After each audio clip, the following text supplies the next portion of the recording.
Om Shri Ganeshaya Namaha. Om Shri Saraswatyai Namaha. Om Shri Gurubhyo Namaha.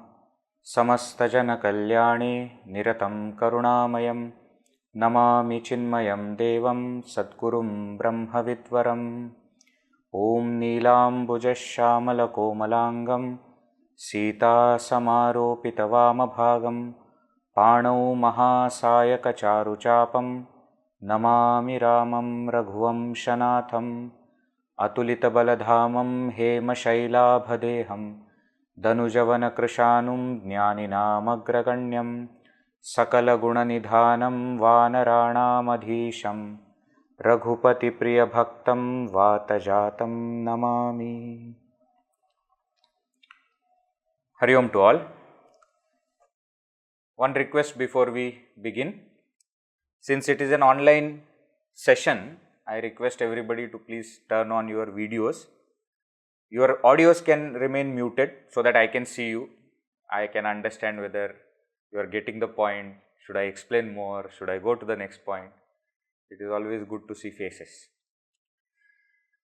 So today's session, we are going to see the role of Bhakti in Advaita Vedanta. It will be a talk followed by question answer session. So first we will reflect on few points, and then at the end of the session we can have live interaction also. So either you can put the question in the chat or you can ask directly. For that you have to raise your hands. When that time comes, I will tell you. So let us begin. Role of Bhakti in Vedanta. Now the question is, why do we need such a topic? Is there any issue? You see, is there any problem? Are there people who don't consider that Bhakti has any relevance in Vedanta? Are there people who are of different opinion and therefore they argue? Is it something like this? Why have we selected this topic? Let us understand that first. See, when we say Vedanta, we are talking about the path of knowledge. Though actually we should not. Vedanta means Vedasya Antaha, the end portion of the Vedas. What is called generally as Upanishads. Vedanto nama Upanishad Pramanam Tad Upakarini Shariraka Sutrani cha. Definition given is what? Vedanta means Upanishad. And all the other texts that one must study to come to the Upanishads, those are also part of Vedanta. But one cannot deny that it is a path which has got prominence of knowledge. It is a path which focuses on the study of the Upanishads and other texts. So knowledge being the focus, there is a doubt in some people's mind whether Bhakti is something very different, distinct from it. Can it be practiced together with the study of Upanishads? Can we combine the two things? What exactly is the extent to which Bhakti needs to be practiced for a seeker who is interested in study of the Vedas, study of the Upanishads? So such doubts are always there. See, we all know also, some of us are always, very intellectually oriented people. They want to know, understand and ask questions and debate. And there are certain other kind of people who are emotionally oriented. So they are more, towards devotion to the Lord, chanting some stotras, singing some bhajans. And unknowingly, we will see that there is always rift between these two kind of people. I am sure you all have experienced this, isn't it? Sometimes in a house itself, there are such types of people. So then there will always be a clash going on. Why to go outside? I myself, when I reflect, when I was in Yuva Kendra, etc., studying different texts, Kindle Life and then Self-Unfoldment and then Tattva Bodha and then Vivekachudamani. So we used to think that we are very, intellectual people. And our mother, etc., what is she doing? She's sitting in front of God and saying, Hare Rama, Hare Rama. We never understood. So, we used to always make fun. Sometimes we used to get irritated also. I remember one incident always. My mother, she's a good singer. So, she used to sing bhajans. Not for audience, she will just sit in front of God and sing every day 1 or 2 bhajans.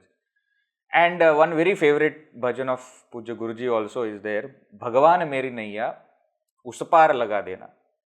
Ab tak to nibhaya hai, aage bhi nibha lena. Very famous bhajan, many of you will know. In that, second stanza is very interesting. The second stanza in that bhajan says, Sambhav hai jhanjhato mein, tujhko main bhul jaun. It is possible, O Lord, that in this entire samsara that I am in, I may forget you. Paranath kabhi tum bhi mujhko na bhula dena.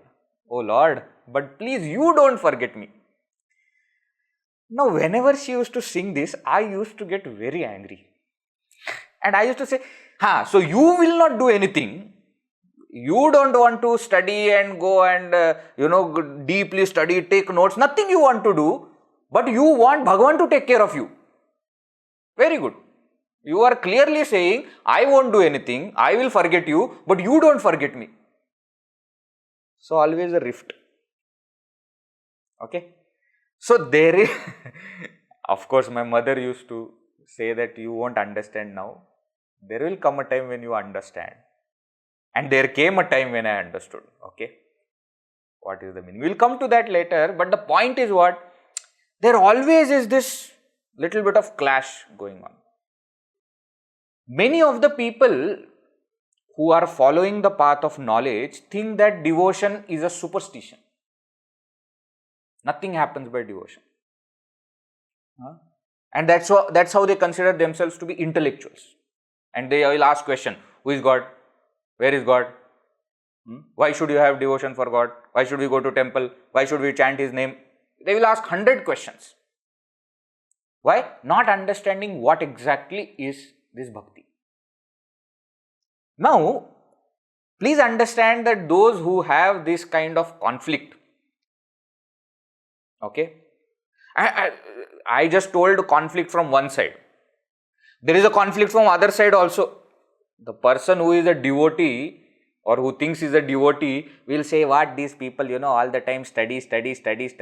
No love, no joy in the life. Look at their faces, they are always very serious. So there is a clash from both sides. Please understand, this clash is possible if bhakti is not understood properly and Vedanta is not understood properly. Apakva bhakta, apakva Vedanti will have such kind of clash. One who understands what exactly is Vedanta, one who understands what exactly is bhakti, will never have such clash. How? We'll come to that. At the end of the discussion, you will understand why I am saying this. But the choice of the topic is because there is some kind of ambiguity in the minds of people as to what exactly is bhakti and what is its relevance, its role in Vedanta. Therefore, the topic. Now, let us enter into the word bhakti itself. Bhakti. Bhakti word comes from root bhaj. Bhaj sevayam. Sanskrit, many of the words are formed from dhatu, root. So here also bhakti word comes from root bhaj. To that bhaj, one pratyaya is added, one suffix is added. Ktin pratyaya, it is called. Kti. So bhaj plus kti becomes bhakti. So what does this bhakti means? There are different meanings of the word bhakti. Bhajyate, vibhajyate. One meaning of bhakti is separation, partition. Very interesting. This is Sanskrit language is like that only. You have to understand in the context, then only you will know. Otherwise, word bhakti can also mean separation. To create division, that is called as bhakti. Maybe because of that only, people who don't understand bhakti create division. in the name of bhakti. But here, what does it mean? Sevayam, service, worship, love. These are the meanings that also come from the same root. Bhaj, of course, means to separate. Vibhajanam. We have heard this word also. Vibhajanam, to separate. So, same root, bhakti also. But we must understand that this word bhakti has got a technical meaning. Technical meaning means what? It is not to be taken in the meaning common in Sanskrit language. What do we mean by that? You see, in certain sciences, certain words have specific meaning which is different from its meaning in the usual language. I'll give you an example. In physics, when we are studying physics, there is a concept called work. You know, physics concept of work. They will say force into displacement is work. W is equal to F into D. Remember? Long back we studied physics. That is this. Now the word work has got a different meaning in common parlance. When we say there is a small work, I am telling somebody that there is a small work. I am not talking about force into displacement work. I am talking about some work, action. But the moment you take it into the context of physics, the word work has got a specific meaning. It is not in a general sense of the term. Similarly, in each shastra, in each science, there are these technical words, the meaning of whom should be understood in the context of that shastra. Now, bhakti itself is a shastra. Just as we have Vedanta Shastra, Bhakti Shastra itself is there. There are so many texts, Bhakti Granthas are there. So, how do they define Bhakti? Let us understand that first. So, in Bhakti Shastra, there are Bhakti Sutras are there. Might have heard Narad Bhakti Sutra, Shandilya Bhakti Sutra. There are so many Bhakti Sutras are there. There are other Granthas which are on the topic of Bhakti. So, all these things are there. Now, how do they define Bhakti? Some definitions we will see so that we understand exactly what is Bhakti. Now, also understand that the definition is generally given in two ways. In two, what we say as phases. One, the definition is given as the means. And another, the definition is given as the goal. What do you mean? See, when somebody is studying medical science, we start calling that person as doctor. Has that person completed MBBS or anything? No. We start calling. Why? Because that means are for the same goal. So, sometimes the means are also called by the same term. Just note this point. So, not all definitions are of the thing as it is, but sometimes it is about the means to reach that. That kind of definitions are also there. Right? Now, let us see. There is a very famous Shandilya Bhakti Sutra where very simple definition of Bhakti is there. It starts only, it's the main sutra, Athato Bhakti Jidnyasa. Thus, we begin the Jidnyasa, the inquiry into Bhakti. And the very next sutra says, Sa Paranuraktihi Ishvare. Shandilya was a great saint and he has defined Bhakti as Sa Bhaktihi Ishvare Paranuraktihi. Ishvare, in the Lord, Para Anuraktihi, supreme love. So, supreme love in the Lord is called as Bhakti.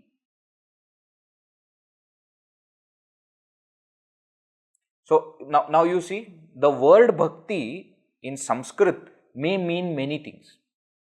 But in the context of Bhakti Shastra, this is what it means.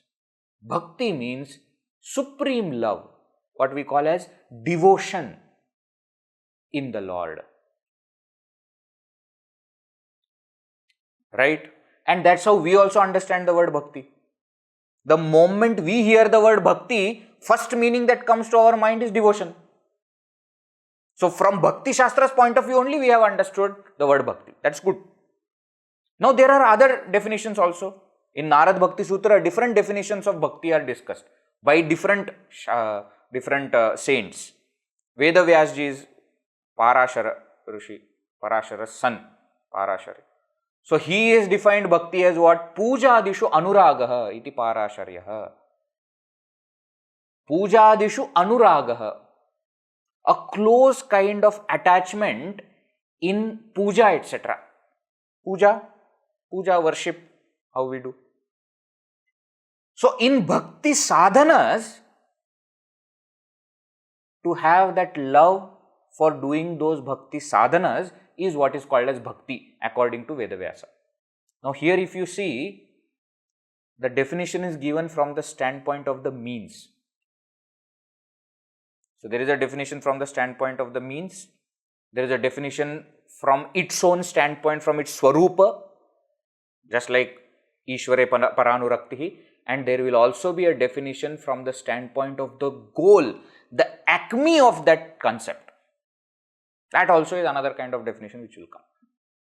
So puja adishu anuragaha iti parasharyaha. Some say, what is bhakti? Means what? One who loves to do puja. It is not a burden.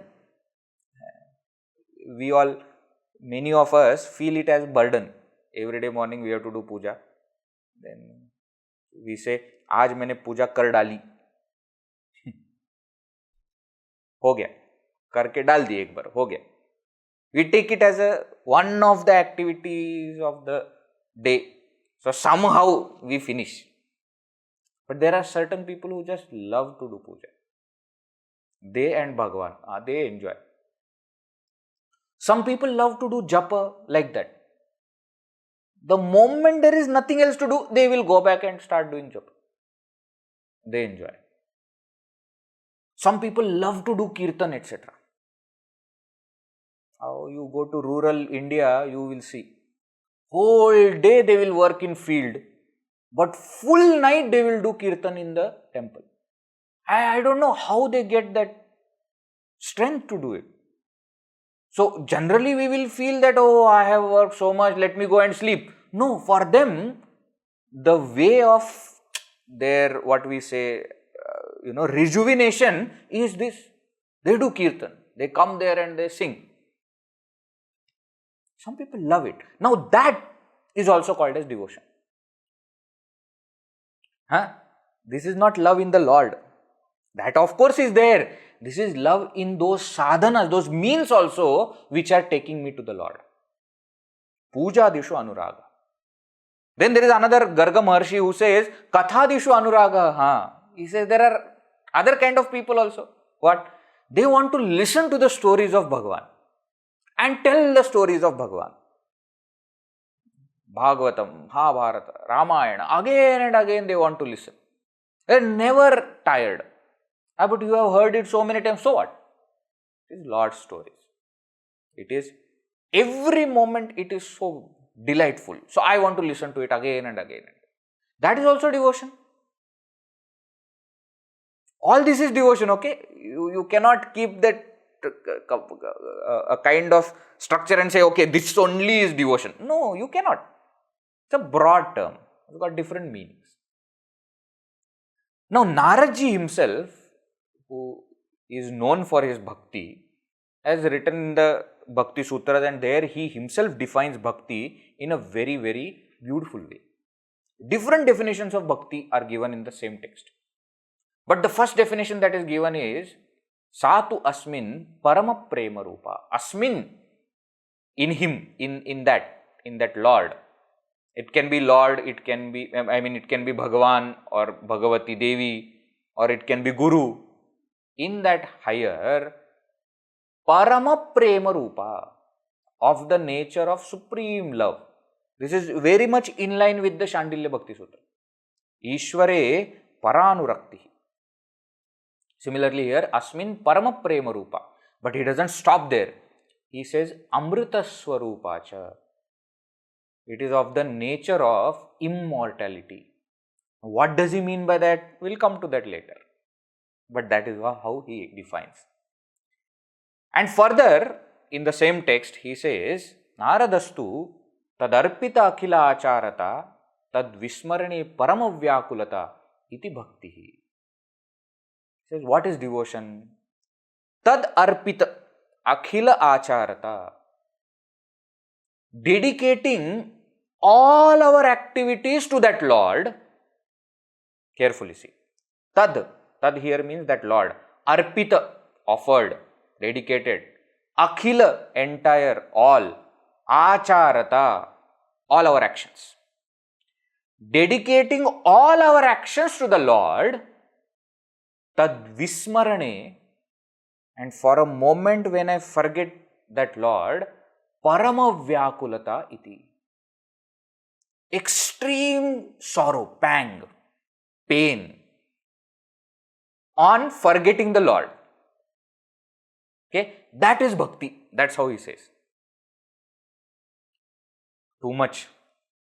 See, it is so difficult to remember God.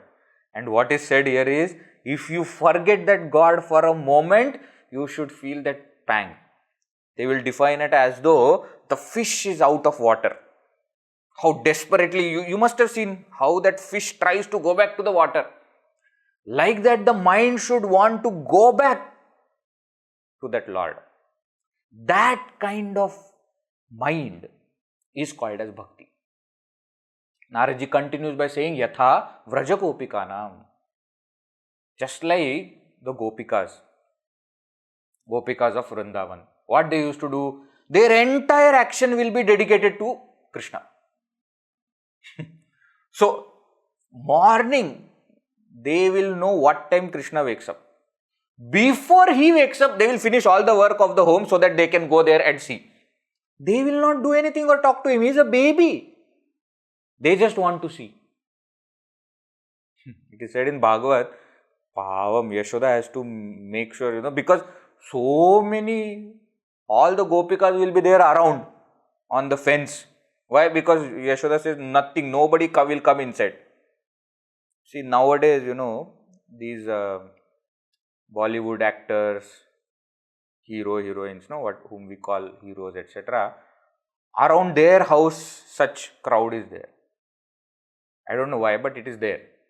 Now, this is like that, but this is for Lord. This is to seek Krishna. So, even when they are working at home, their mind is only in Krishna. Krishna, did he get up? Did he wake up? What is he doing? Is he eating? What? All the time they are looking. Then afternoon, after feeding, etc., Yashoda will say, now go, doors are closed, now go to your home, come back at 4 o'clock. Don't come before that, let my child sleep peacefully. So what they will do? They will run back to the home, finish again all the work that is required and come back. Why? Before he wakes up, I should be there. Tadarpita akhila acharata. Then Bhagavan started to grow little. Then he said, this is not good for me. All the time from all sides cameras are there, paparazzi is hitting me. I don't have private life left. So he said, he announced one day, from tomorrow, I am going to go to the forest with my friends, all the friends gopas of my age, taking the cows. Cows they won't give to children. So taking small calves, we are going to go to forest.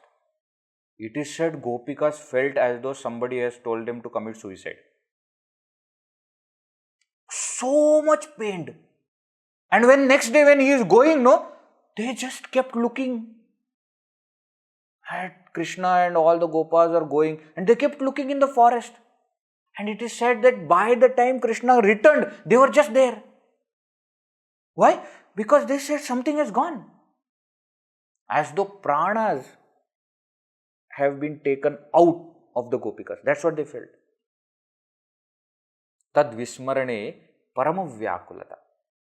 Now, if you see this kind of definition, do we have such kind of feelings? Many of us may not. Some of us may have, but many of us may not. So can we say we have bhakti?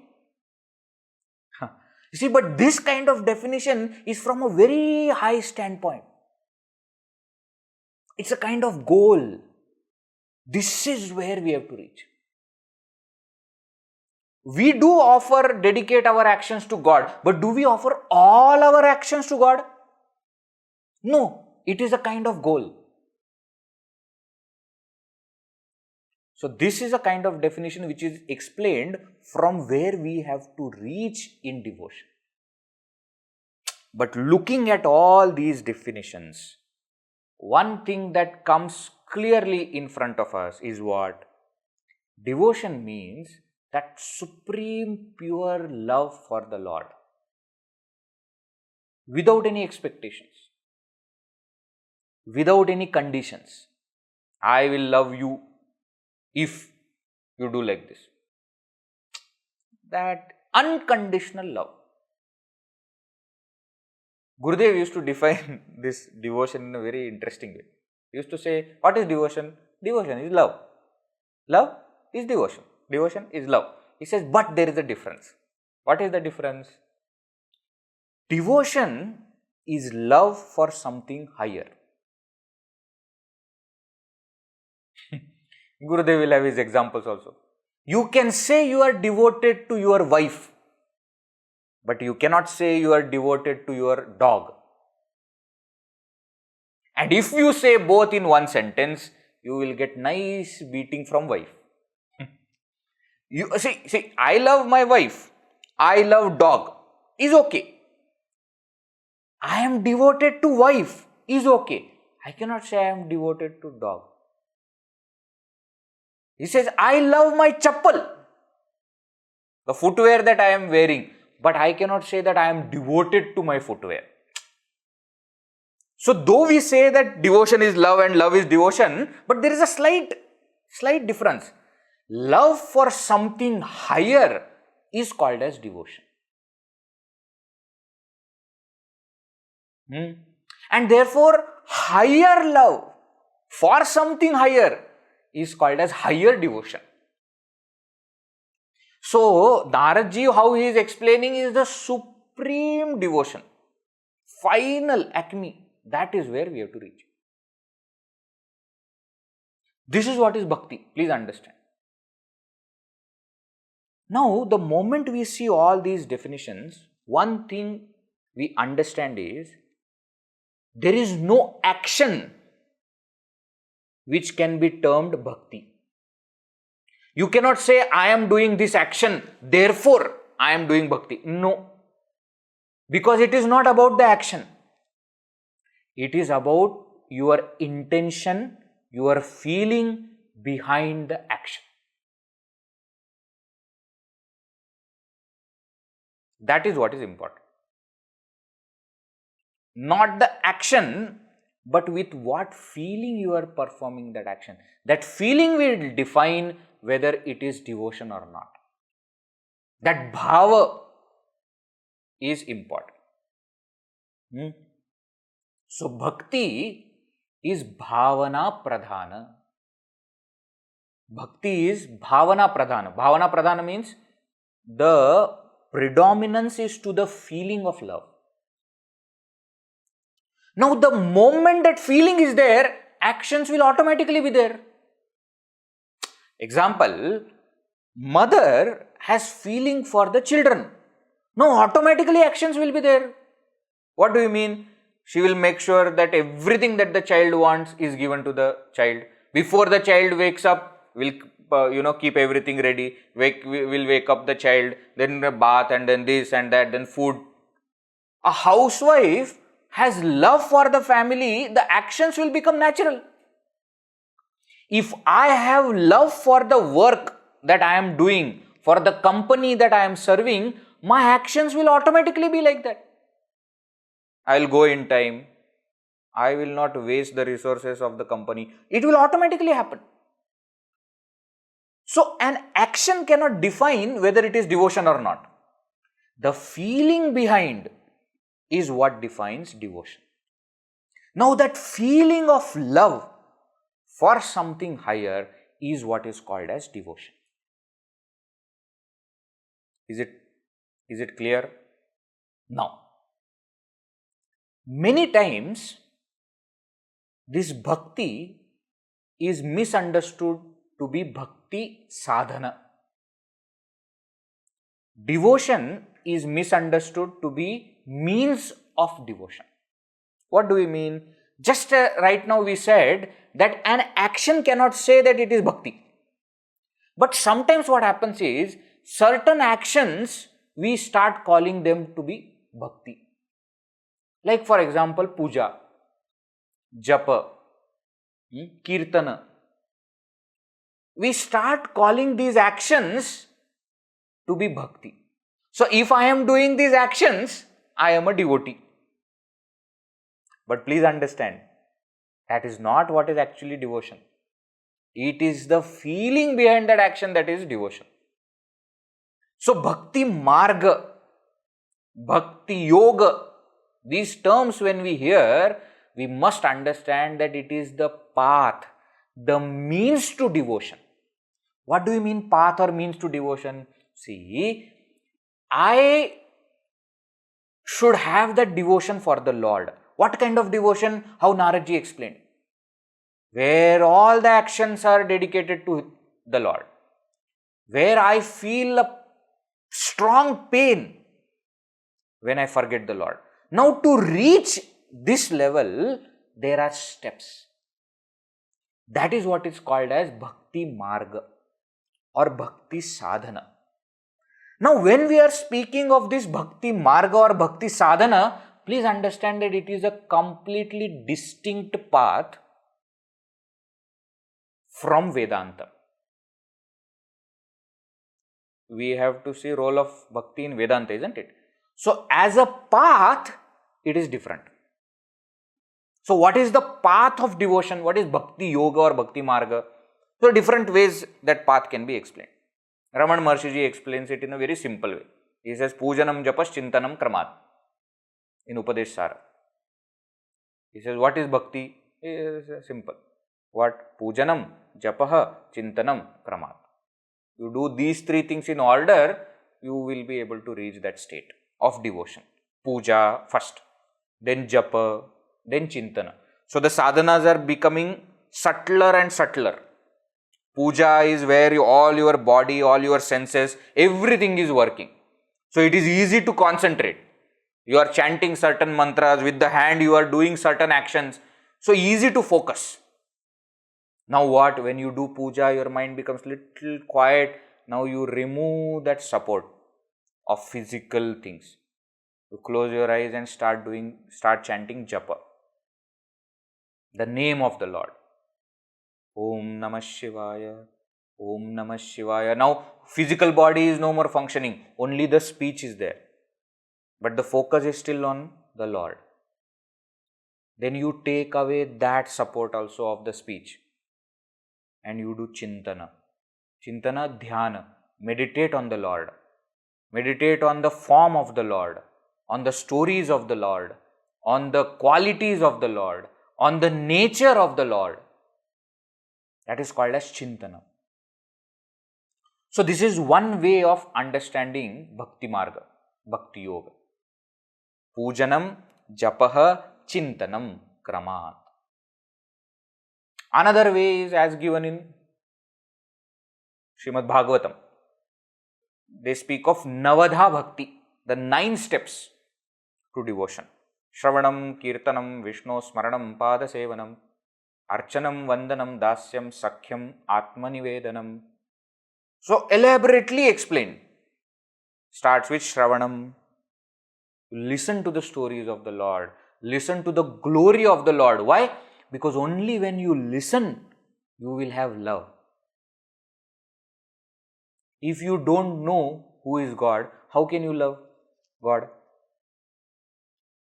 Do you have love for Dam Dim Doom? Do you? Anybody here loves Dam Dim Doom? Anybody? See, I see confused faces. Why? Because you will ask, Veji, what is Dam Dim Doom?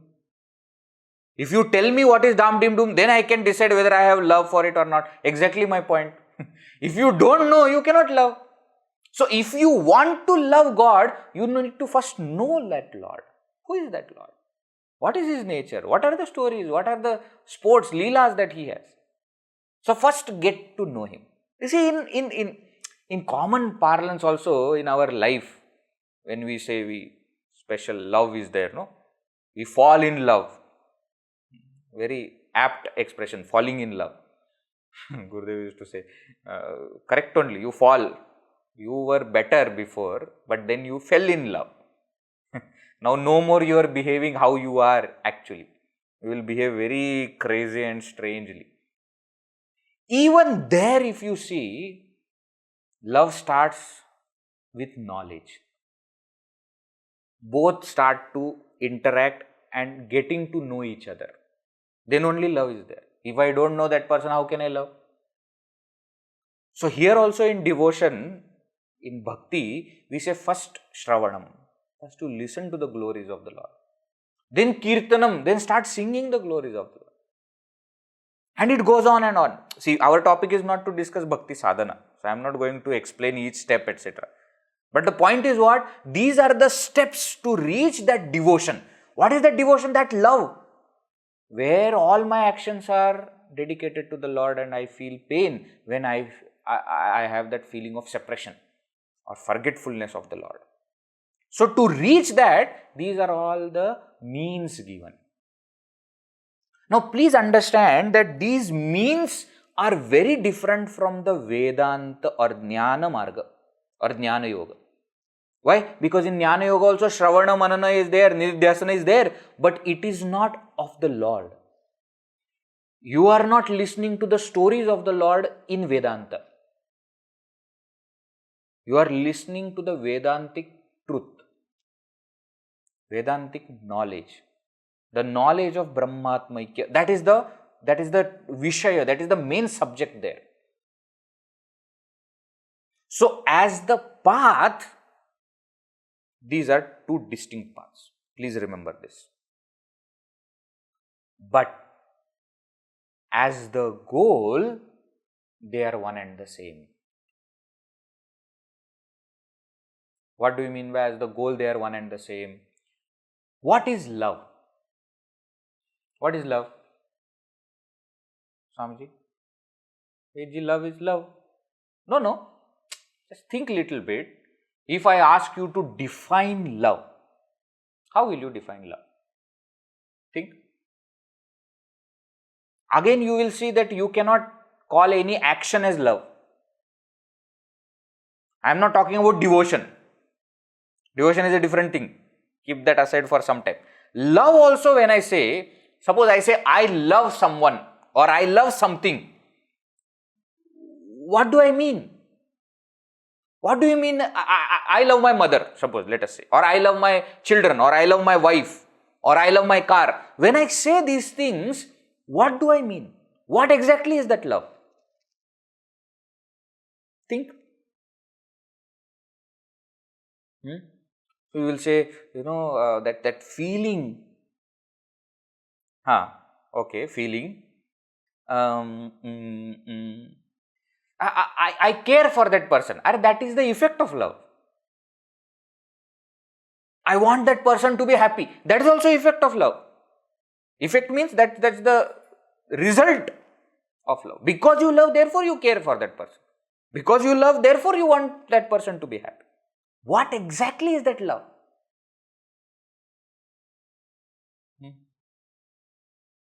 Can anybody think? You can put the answer in the chat if you can think of. What is love?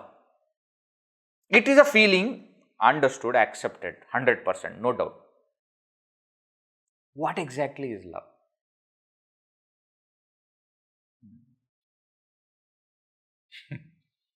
See, it is not easy. People many times think that this bhakti is a very simple path. To understand that bhakti itself is taking such a long time for us. First, let us understand love. Then we will understand that love for the Lord. Okay, you say love is samarpana. Okay, samarpana is surrendering. Surrendering is love. Okay, feeling of surrender. Okay, Anybody else? What is love? See, amount of identification we have with someone. Now we are coming little closer to the definition.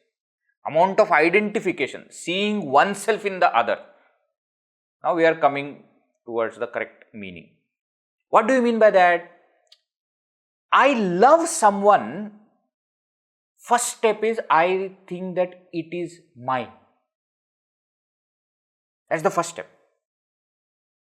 But when I love someone a lot, I feel that that person or that thing is an extension of mine. I have extended myself and taken that person within me. Which means what? If anybody insults my mother, I take it as my insult. Why? Because I love my mother. I no more see that I am different from her. Remember, the moment that feeling of difference comes, love has reduced.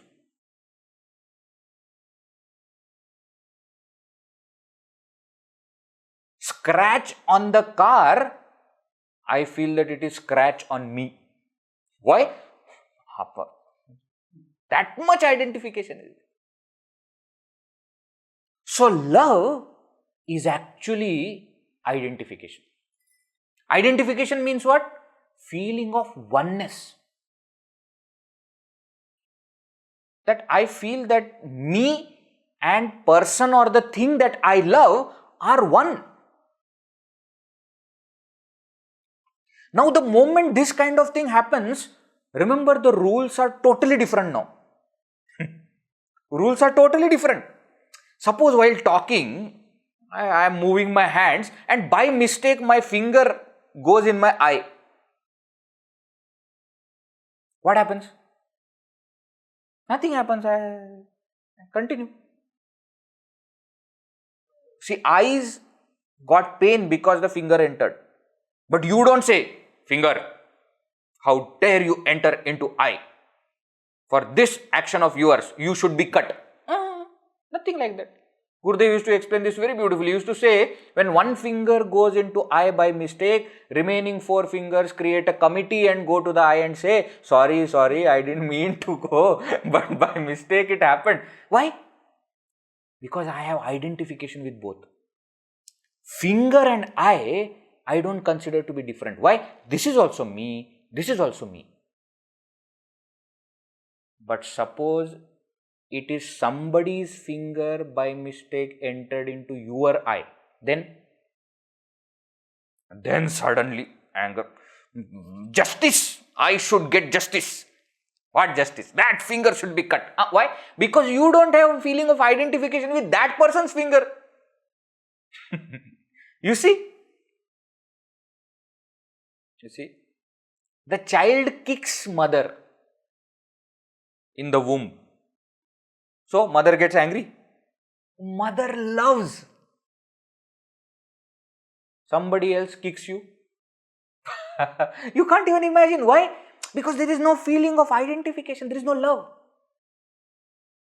So, love is identification.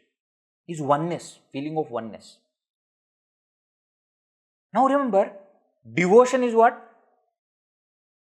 Love for something higher.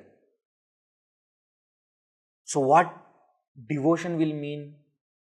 That feeling of oneness with something higher. That is devotion. Means what? That something higher, if we understand it to be God, then I don't feel that I am different from God. Then anybody criticizes my God, I take it as my personal insult. Why? Because I don't see difference. Are you getting? Now think, if the love is full, not partial, not little. If the love is full, it will mean that my oneness is full. This total total oneness is what is called as Bhakti.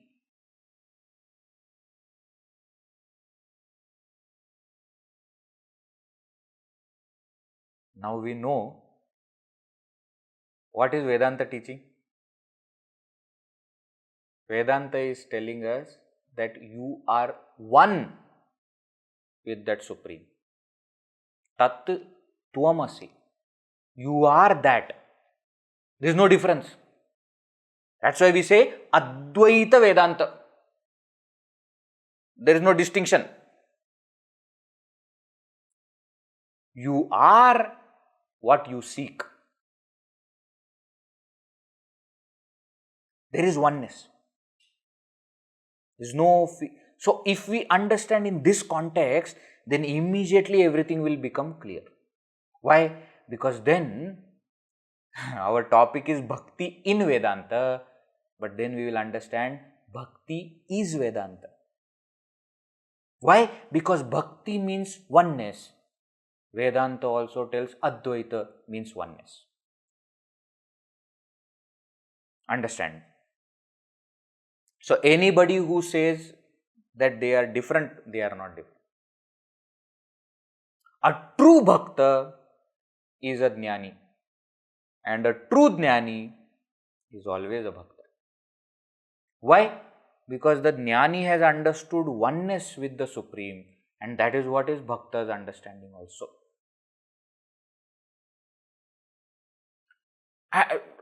But Vedji, shall I say something? Yes, please. You are free to put your opinion. In the beginning, you gave lots of references, Shandilya Bhakti Sutra and Narad Bhakti Sutra, and you are quoting left, right. Now, this point, what you are telling, quote,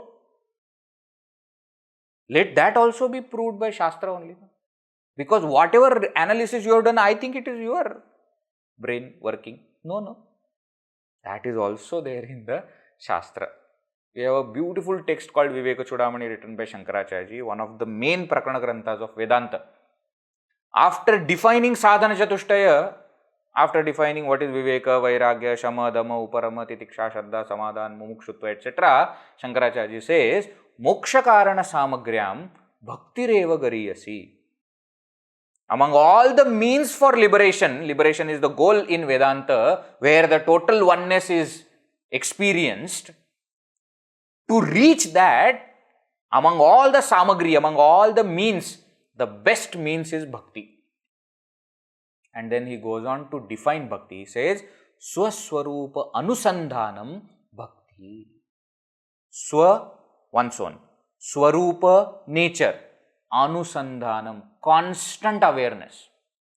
Constant awareness of one's nature means what? Constant awareness that I am that supreme consciousness who is the essence, which is the essence of even the Lord. That is called as Bhakti. So we have so Vedanta text defines Bhakti in this way. Now you go to a Bhakti text. Bhagavatam is considered to be Bhakti Grantha. Of course, there is Vedanta in it full. There is no doubt about that. But you see how that Grantha defines Mukti. Srimad Bhagavatam, if you see definition of Mukti is given as Muktihi hitva anyatha rupam swarupena avasthiti or vyavasthitihi. It says hitva anyatha rupam, giving up all other things that you think you are, swarupena vyavasthiti. To abide in one's own nature is mukti, liberation. Now that is what is called as bhakti. Remember, as the path there may be differences. As the goal, it is not different. So the goal of Bhakti Marga and the goal of Jnana Marga is one and the same. And if you call that as Bhakti, then that Bhakti is Jnana. There is no difference. Bhakti Marga, Jnana Marga may be different, but Bhakti that final oneness feeling of union with the Lord is no different from knowledge of oneness with the Lord. It is not different. Alright. So if you ask me what is the role of Bhakti in Vedanta, the question doesn't arise. Why?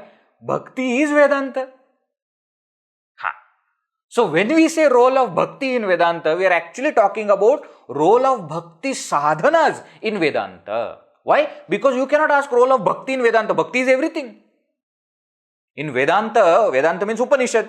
In Shvetashvatar Upanishad it is said, Yasya deve para bhaktihi, yatha deve tatha gurau, tasyaite katita hi arthaha. He says Vedanta, Upanishad reveals its knowledge to whom? One who has supreme devotion in the Lord. And as much devotion one has in the Lord, so much devotion also is there for the Guru. To such a person alone, Vedanta reveals itself. So you cannot understand Vedanta if you don't have devotion. It is as simple as that. Gurudev used to say, knowledge without devotion is dry, like a desert. And devotion without knowledge is mere superstition. Both should be understood in the right context. Both should be done together.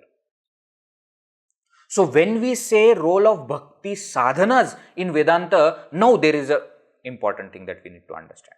Bhakti sadhanas are what? Puja, japa, shravana, etc.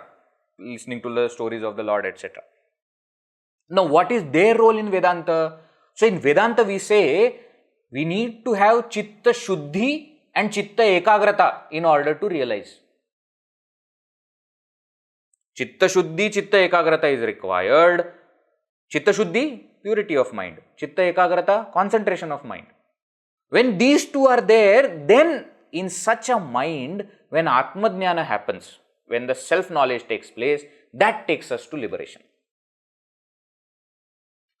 To gain this Chitta Shuddhi and Chitta Ekagrata, Bhakti sadhanas are very important methods. You want to gain purity of mind. How will you gain purity of mind? By Bhakti sadhanas. How? You see, in Bhakti sadhanas, what are we doing? We are bringing God to our mind.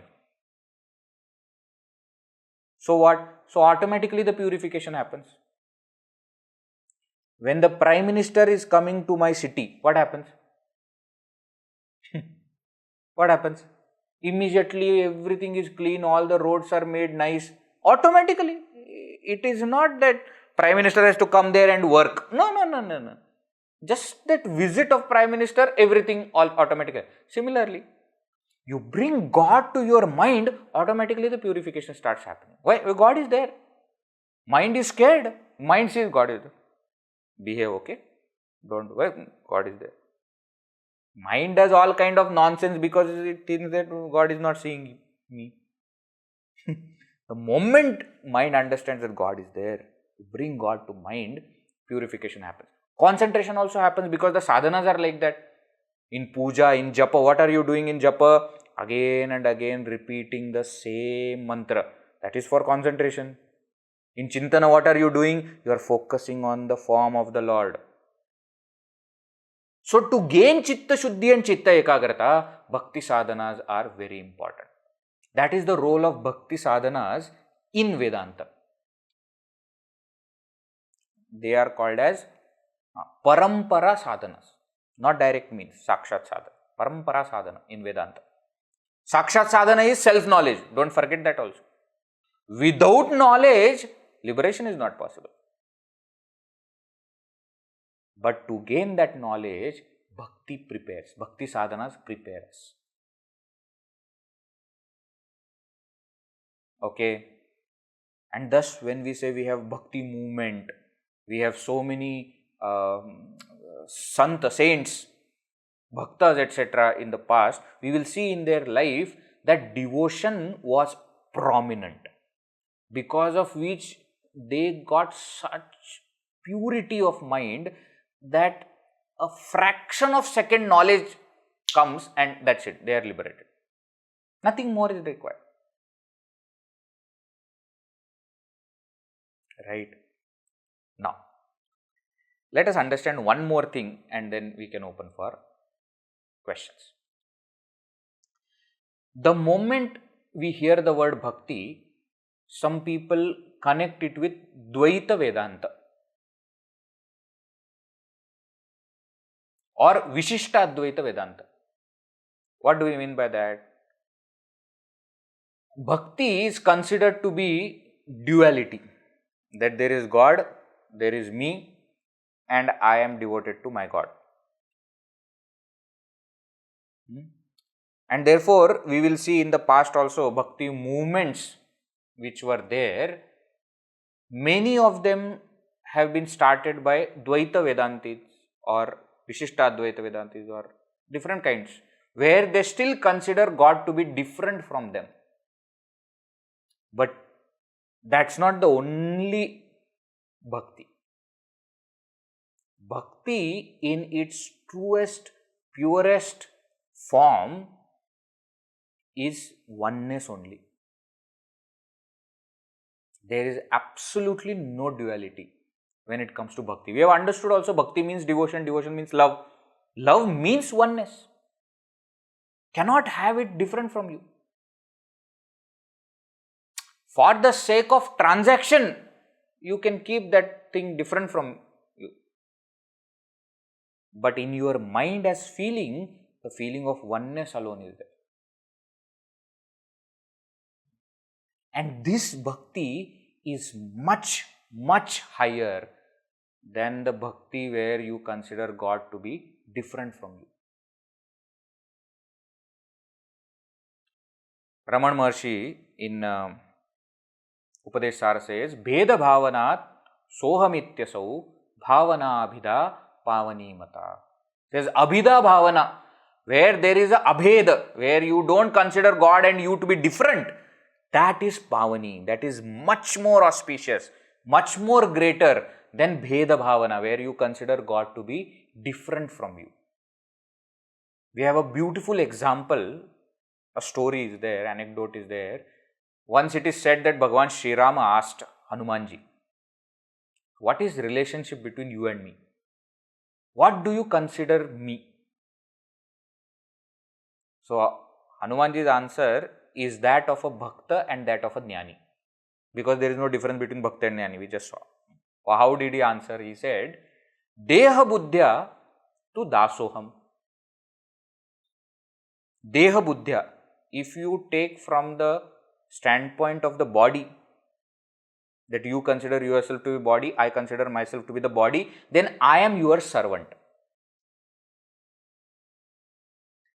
Jiva buddhya tvad amshakah. Now, I am not talking from the standpoint of the body. Now, if you take from the standpoint of Jiva, then I am Jiva, you are Ishvara, I am a part of you. Why? Because Ishvara is every Jiva, all the Jivas put together. It's totality. I am individual. You are total. I am part of you. Atma buddhya, what? Tvameva. Atma buddhya, but if you take it from the standpoint of the self, Tvam eva aham. You are me. Iti me nishchayamati. This is my firm understanding. What? From the standpoint of body, I am your servant. From the standpoint of Jiva, I am part of you. From the standpoint of the self, I am you or you are me. This is called knowledge and devotion together in its true form. Now remember, as seekers, as sadhakas, we also must strive to attain this kind of relationship with the Lord. Deha buddhya dasoham.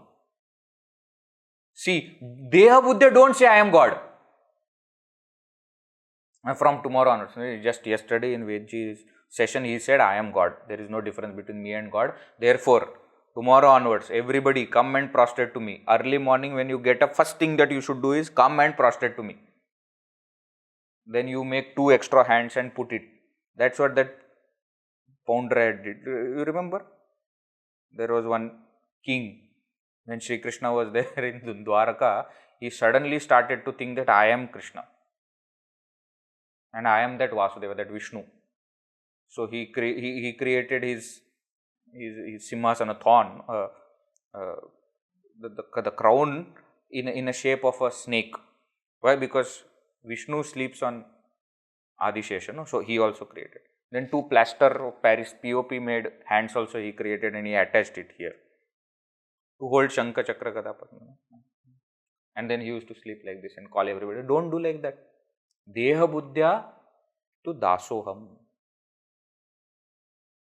So don't go to the temple and I am not going to prostrate. Why?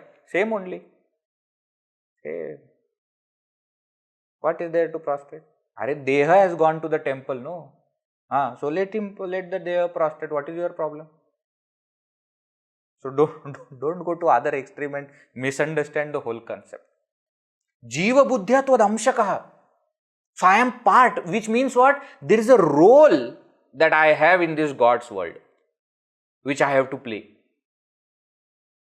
God has put me in a particular place to do a particular thing. I have to do it. In my family, I have duties. In the society, I have duties. I'll continue to do it. You understand? Jiva buddhya tvad Atma buddhya tvameva.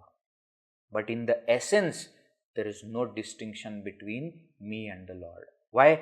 Because my true nature is that pure consciousness, which is also the nature of the Lord. So essentially, there is oneness. Transactionally, there might be difference. So many times when people think of bhakti as duality, it need not be like that. There is abheda bhavana also in bhakti. Actually, the culmination of bhakti has to be in total oneness with the Lord.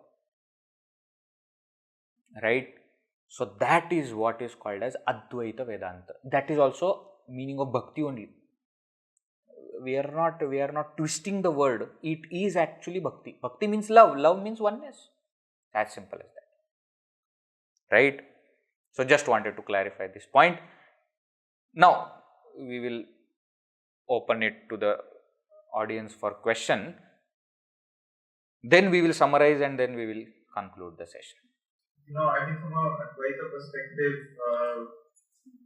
your talk was very enlightening. But I had a question with respect to some of the distinctions that you brought out, that a lot of people associate the Bhakti piece to be with the Advaita and the Vishishta Advaita piece. So there the thought process is that final attainment, which we call as Jivan Mukti, is something that they would like to actually just have to be in the same loka as Bhagwan. So there are some of these differences that are brought about, where they are emphasizing upon the distinction between the individual and the Lord himself. Whereas what we learn and herein is that there is unity, which is what you explained in both the contexts in detail. So just wanted your thoughts on that, because there is this misconception that a lot of us have, that to have bhakti means to accept duality at some level. See, their concept of mukti is very different. They have 4 types of mukti. Must have heard, no? Salokya, Sarupya, Sayuja and Samipya. 4 are there. Salokya, Samipya, Sarupya, Sayuja. 4 types of mukti they speak of. Salokya means staying in the same world as your Ishtadevata, as your God that you love. Samipya means staying near that God physically. Sarupya means getting the same form as that Lord. And then Sayujya means becoming one with the form of the Lord. So they actually merge in the form of the Lord. There is nothing wrong with considering this. There is nothing wrong. So all the other philosophies, you see, Advaita has no fight with any philosophy. Advaita considers Dvaita and Vishishta Advaita to be stepping stones to Advaita. But when you say, very famous quote is also there of Sri Ramakrishna Paramahamsa, he says, I don't want to become sugar, I want to taste sugar. Means what? I don't want to become one with the Lord, I want to enjoy that Lord. Now remember, that may be what he said, may be true, but that same person was sent to the Advaita Guru by the same Lord. Kali Mata only sent that Ramakrishna Paramahamsa, or rather sent Guru Totapuri Maharaj to Sri Ramakrishna, and where he realized that there is oneness between me and the Lord that I worship. Is the same Lord that sent Namdev Maharaj to Vivekachudamani to understand that there is oneness. So far the Bhakta was enjoying company of the Lord. I speak to Vitthala every day, Vitthala speaks to me every day. What else I need? But Vitthala said, no, you need to understand one more thing. What? That I am you. Therefore he sent, we know the story, he sent that to the Vivekachudamani who was in another town, another village, and he was sleeping with his legs on top of Shivalinga. So this Namdev Maharaj became very angry, what kind of person you are, that you are keeping your feet on Shivalinga and sleeping. He said, I have become very old, you move my feet. So when he moved his feet, that Shivalinga disappeared and another Shivalinga appeared under his feet. Wherever he will move the feet, Shivalinga used to appear. He says, you see, that is my problem. Where will I keep my feet where there is no Shiva? Why? Because essentially we are one. Namdev Maharaj got the point. Why Vittal Bhagavan sent me here? He got the point. So there is a step further. Advaita says, come one step further. But there is nothing wrong in considering those four kinds of muktis, and there is nothing wrong with it. That's okay.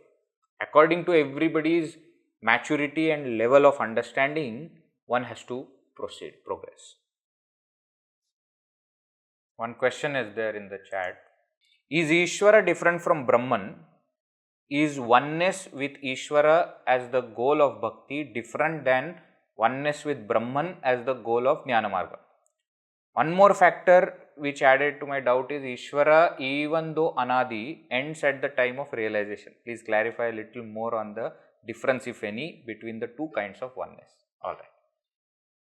Now, see, Ishvara concept in Vedanta and Ishvara concept in Bhakti will be different.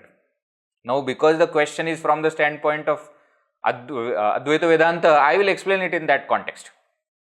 Ishvara, we say, is Brahman with Maya, with the power of creation. But essentially, Ishvara is Brahman only. Because if you write also, Ishvara is equal to Brahman plus Maya. But Maya is not there. So, Ishvara is Brahman only. So, when we say oneness with Brahman as the goal of Jnana, that is what is called as oneness with Ishvara as the goal of Bhakti. There also, if you think Ishvara to be the form, the next question is, what is the difference between Saguna Bhakti and Nirguna Bhakti? That's what I am going to come to now. If you consider that Ishvara to be of a particular form, then oneness with that form will be a different kind of oneness. That is Sayujya Mukti, not Jivan Mukti, which the total oneness that we are talking about. So, Saguna Bhakti, Nirguna Bhakti also concept comes there only. Saguna means what? With qualification. Nirguna means without qualification or without attributes. So, Saguna Bhakti is actually Bhakti for Saguna Ishvara.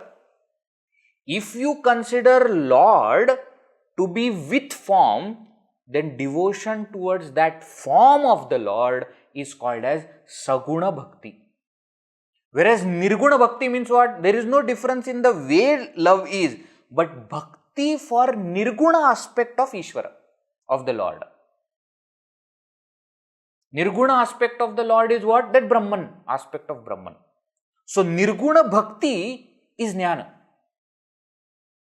And Saguna Bhakti is Dvaita Bhakti, which becomes stepping stone for Nirguna Bhakti. Or in other way, if I have to say, Saguna Bhakti becomes means for purification of mind, and knowledge of oneness becomes the direct means for liberation. So Saguna Bhakti will purify my mind and will give that kind of focus, and then when I get Atma Jnana, I will be liberated. But Nirguna Bhakti is complete in itself. It doesn't require anything else.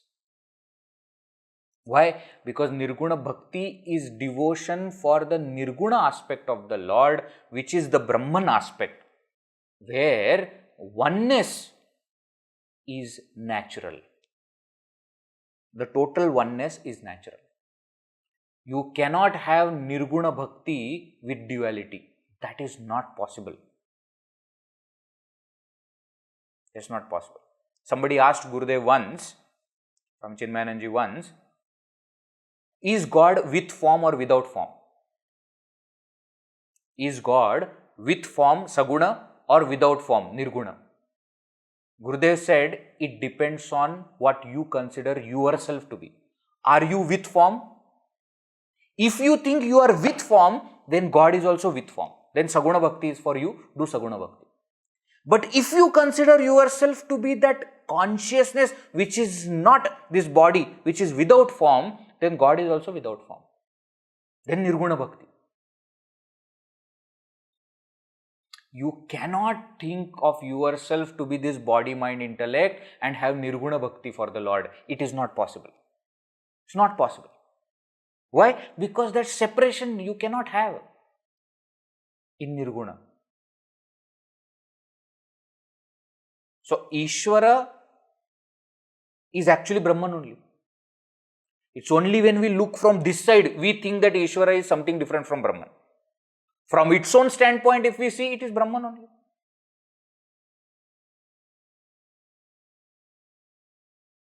Maybe there is one more question in the chat. One second, that Meena Amma has asked. No, that I answered. Who can attach which towards Oh, that question has not come to me, I think. That question they have sent only to you. Please read.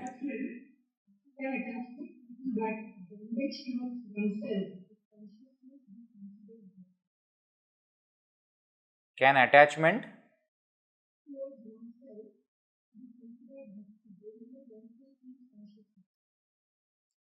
Yeah, but why are you using the word attachment? Don't use the word attachment.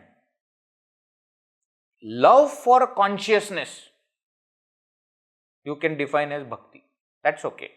Don't say attachment. Word attachment has different meaning. What is attachment? Attachment is love plus expectation. You cannot have expectation from consciousness. That love for consciousness, that we can call as bhakti, but we need not call it as bhakti, because it is oneness with the consciousness, isn't it? But it can be called as bhakti. Yes, possible. Meena Amma, yes. Namaskaram. Hare Hare. Lately, I am Meena.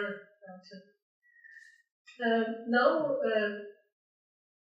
can common points be drawn between jnana and bhakti as mano? Meaning bhakti it is manolaya and in jnana it is manonasha?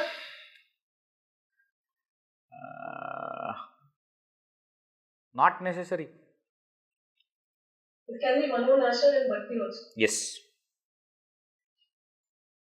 Because the same Raman Maharshi who is explaining this concept of manolaya and manonasha in the jnana, he says, Ritsthale manaswasthata kriya bhakti yoga bodhasya nishchitam. You said karma yoga, bhakti yoga, ashtanga yoga or jnana yoga. All have one goal. What is that? Ritsthale manah swasthata. In that Hrit Sthala, in that supreme consciousness, absorption of the mind. Now that absorption of the mind in the consciousness is Manonasha only, not Manolaya. So unless Manonasha happens, we cannot have Jnana. We cannot realize the self. Correct. But that Manonasha can happen through Bhakti also as the path, and through Jnana Yoga also, through Jnana as a path also. Sometimes only Laya happens in the Lord, in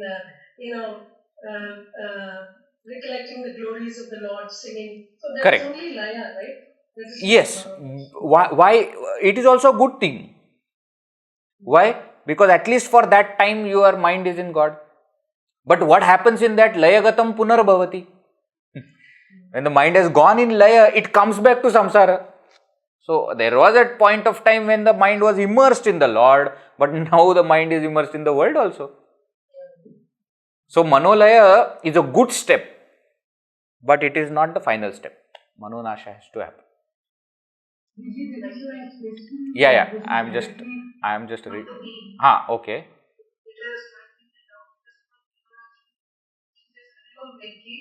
While Bhakti Yoga decreases our vasanas and causes chitta shuddhi and chitta ekagrata, how does it remove ignorance? If its goal is same as Jnana Yoga, realization. So Bhakti sadhanas, as I said, gives chitta shuddhi. Bhakti sadhanas give chitta shuddhi. They will not remove avidya, and therefore I said Bhakti sadhanas are parampara sadhana. Avidya will be removed by vidya, atma jnana only. So Bhakti sadhanas will give purity of mind. Then in that pure mind, knowledge takes place, which removes ignorance, and then it is liberation. Bhakti sadhanas are different, Bhakti is different. In Bhakti, what happens, this atma jnana I don't have to gain. Ramakrishna Paramahamsa used to give this example of Markata Nyaya and Marjara Nyaya. Markata Nyaya means you look at the monkey. The monkey, the mother monkey is there, and the child monkey will hold on to the mother monkey. And that mother monkey will jump from one place to the other. Isn't it? He used to say Jnana Marga is like this, where you have to put efforts to gain Chitta Shuddhi. You have to put efforts to get Atma Jnana. You have to put efforts to end ignorance. The child monkey has to keep on holding. If the child leaves, it will fall. But Bhakti is like cat, Marjara. What cat does? That cat just holds kitten by the neck, lifts and takes wherever. The kitten doesn't do anything. Even if kitten leaves, the mother cat will not leave. So in Bhakti Marga, what happens? You don't have to worry about removing ignorance. Why? That job God does. Bhagavan Shri Krishna says also in Bhagavad Gita that one who is devoted to me, I remove their ignorance. In 10th chapter of Bhagavad Gita, he says that aham ajnanajam tamaha nashayami. That ignorance which is there in their mind, I will remove. Dadami buddhi yogam tam yena mam upayantite. Same chapter. There only Bhagavan Shri Krishna says like this. I will give them the self-knowledge by which the ignorance will be removed. So in Bhakti Marga, what happens? One puts efforts for Bhakti sadhanas to gain purity of mind, but one doesn't have to put efforts to remove ignorance. That will happen by God's grace. But it will happen only by knowledge, okay? Knowledge alone can remove ignorance. No compromise on Advaita Vedanta. Right.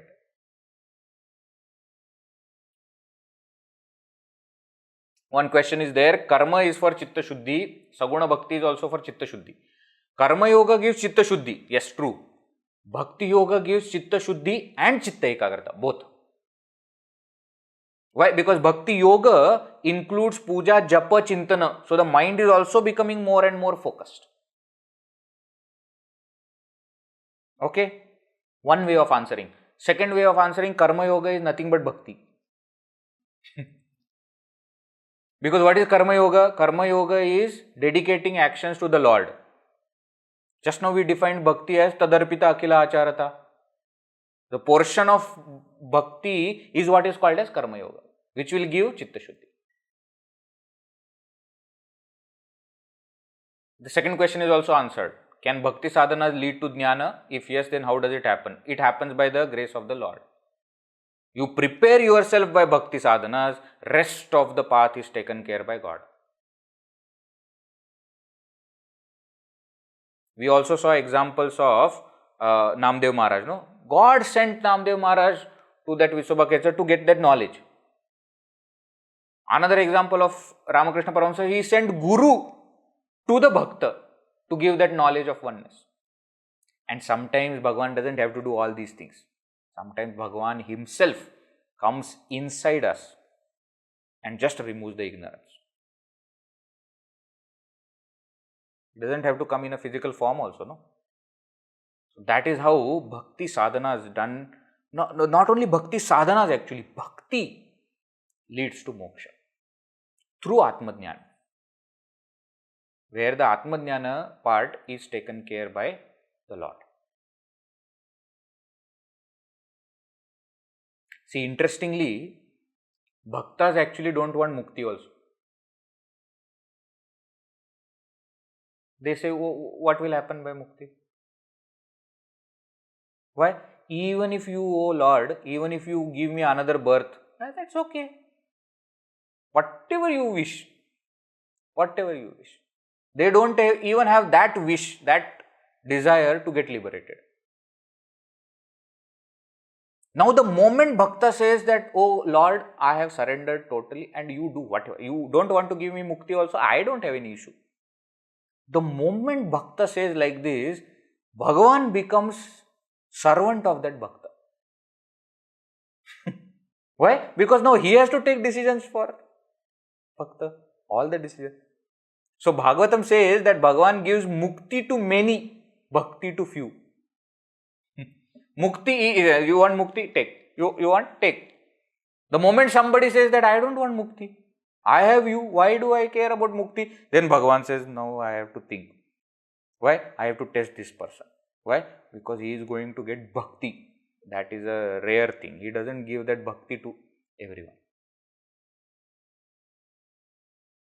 Okay? That is the point. Right. If there are no other questions, then we can conclude. I don't have any questions in my chat. Oh, Nandini Amma is.